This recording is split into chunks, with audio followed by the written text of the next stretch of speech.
What's on, ladies and gentlemen? My name's Ross, I like games, and today we've got some pretty good news. Good news generally. We have some information about the next English language set for the Digimon TCG. We finally know what's happening after Booster 1.5 in February, and don't worry, we'll do some predictions about what this means moving forward, and we will, of course, look at what this means in terms of likely release schedule, etc. And good news for me, personally, it turns out that Bandai are doing exactly what they pretty much were guaranteed to do, and all the weird conspiracy theories turned out to be wrong. Gee whiz. Who could possibly have predicted such a thing? Now, the source for this, well, the lovely Jason Snowjacks did post this over on the Facebook group. We like Jason Snowjacks. And it comes from 401 Games. They have gone and listed the next booster pack and the free starter decks. So it turns out that we are getting BT4 Great Legend on May the 7th, 2021. Now, what this is this is the fourth set over in Japan, and for what it's worth, you can see on the side of the booster box there that there are 115 different cards that can be pulled from this particular booster box. Does anybody want to hazard a guess, just off the top of their head, how many different cards can be pulled from BT4 Great Legend over in Japan? 115 cards, according to Wikimon.net, and they're usually pretty good at this. The point is, we are just getting Japan's BT4 printed verbatim as our next set. So Japan sets 1, 2, and 3 have been printed in our special booster 1.0 and 1.5, and Japan set 4 is being printed as BT4 over here. Now, there is a slight bit of confusion here, and that is that we have essentially got BT1, 2, and 3 in Special Booster 1.0 and Special Booster 1.5, releasing in January and February respectively, and then we're just catching up with BT4. If anyone like me has bought a bunch of Special Booster 1.0 and has been cataloguing it and trying to sort it out, it's made things a little bit awkward, but it's allowed us to catch up a little bit, and that's kind of cool.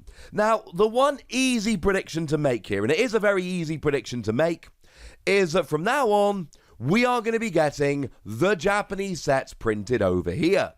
And you should expect a fairly standard gap. So, BT4 over in Japan is releasing on December the 18th.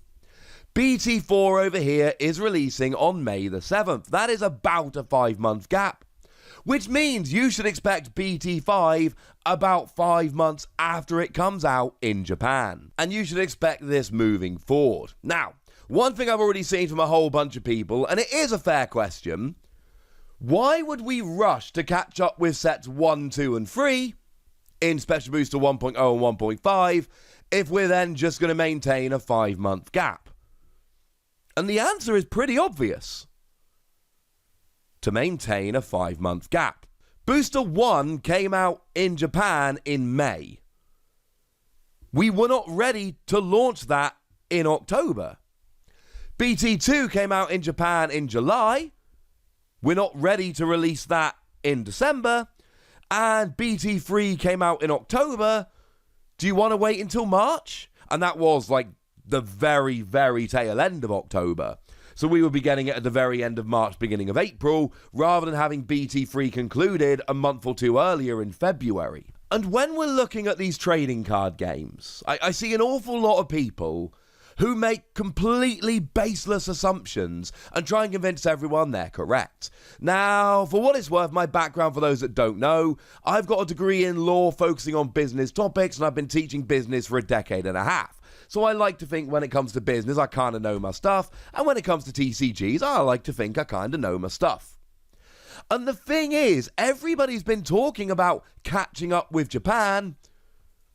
Bandai never said we were catching up with Japan. If we head on over to the website and see what they actually said, set combines the cards in the Japanese release of the Booster Volume 1 to 3. Buy this product in version 1.5 to collect all the cards in the Japanese versions of Booster Volume 1 to 3. That's what they actually told us about the set. And incidentally, set 1.5, what they've told us at the moment is basically the same thing. People have been making an assumption that version 1.0 and 1.5 over here would catch us up with Japan. But we were never actually told that, and honestly, it makes no sense. Look at card games like Pokemon that launch in Japan and come over here later. There is a gap. The reason there is a gap? Many, many reasons. For translations, for shipping, for whatever. It takes time to take them. A simultaneous worldwide release is super awkward and honestly for trading card games largely unnecessary. So you should expect Great Legend to be the first set of a 5-month gap, and until we are told otherwise, you should expect in future for there to be a 5-month gap. Is this the worst thing in the world? No, of course it's not. Honestly, it's about right looking at other games like Pokemon. It does mean going forward that we've got a fair amount of certainty. We can look at Great Legend and we know what's in it, and we know when it's releasing, and we can basically say the same thing for BT5, BT6 down the road. This is wonderful, wonderful news. The other completely baseless assumption that I heard from many, many people who told me I was very stupid for thinking anything else was that we would be moving to 6-card booster packs that would be significantly cheaper.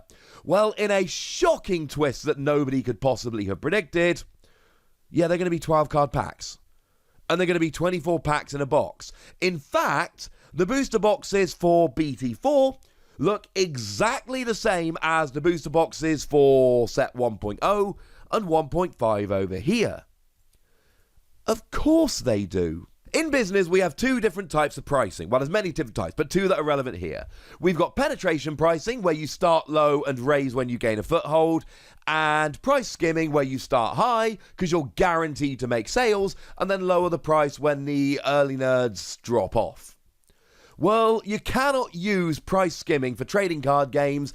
It's a competitive market with several games at the top. So what you do is you either go price penetration, where you go in low and raise over time, or you try and gain a foothold like Digimon are doing with just a good game that is based on beloved IP, etc., which is what Bandai are doing. You cannot launch this at £4 a pack and then all of a sudden when the 3rd booster box comes out, lower it down to £2 a pack with 6 cards in each. It's confusing.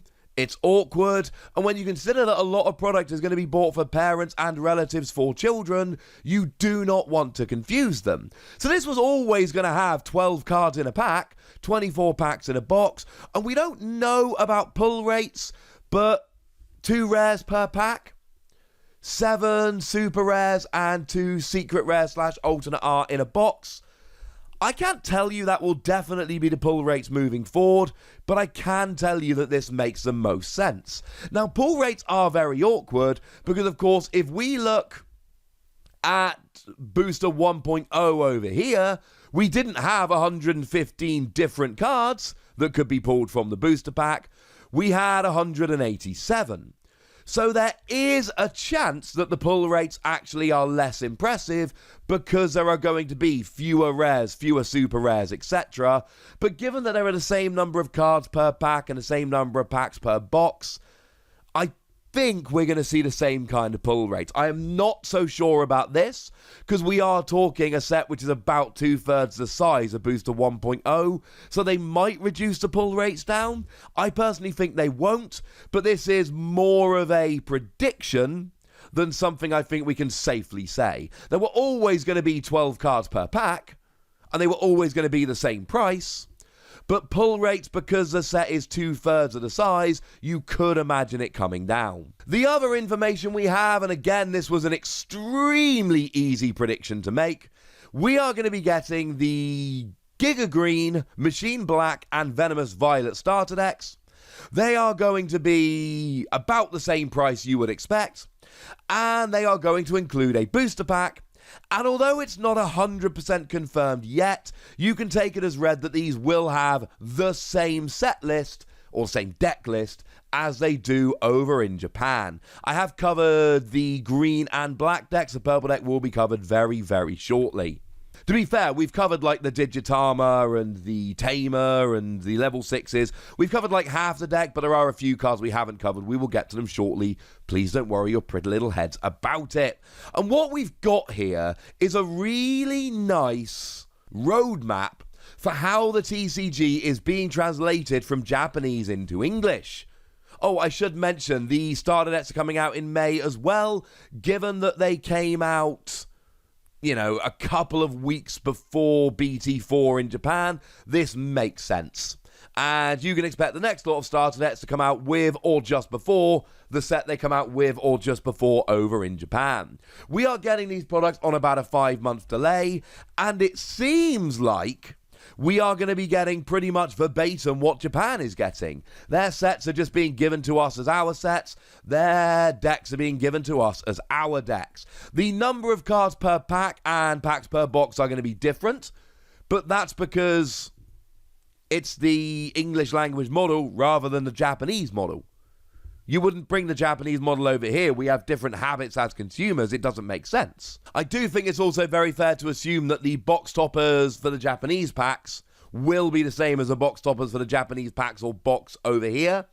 But you can expect some of the Japanese promos to be chucked in like they were as box toppers in Booster 1.0. There are a few alternate art promos we're missing. We are still waiting to hear about those. And there was that booster, well, kind of like a booster, little 8-card promo pack in Japan that we don't have yet. But again, I think it is exceedingly likely that they end up as box toppers over here, like we saw in Booster 1.0. So there we go, ladies and gentlemen. That is very, very exciting news. Honestly, this was extremely predictable, but it's lovely to have it confirmed. A lot of the conspiracy theories I saw being peddled about small booster packs and catching up with Japan, things that we were never told would happen and don't make a huge amount of sense, aren't happening. But honestly, I think we've got to just give Bandai props here. They are giving us pretty much entirely what Japan have got. We're not getting these random sets made up of garbage. It means we can follow their meta if we want to, or we can adapt it ourselves, and it is, as far as I'm concerned, good news. Yes, I know there's a 5-month gap. I don't want a 5-month gap. I want simultaneous releases with Japan. Obviously I do.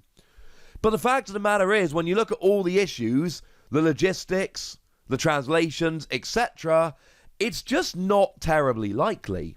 And I'm sorry about that. As always, more news might come out in the future to change this, but until we're told otherwise, we should assume we're getting what Japan is getting on a 5-month delay, and that is wonderful. But now I'd like to hear from you, lovely ladies and gentlemen, how excited you are, etc. So let me know in the comment section. Go nuts! Be nice.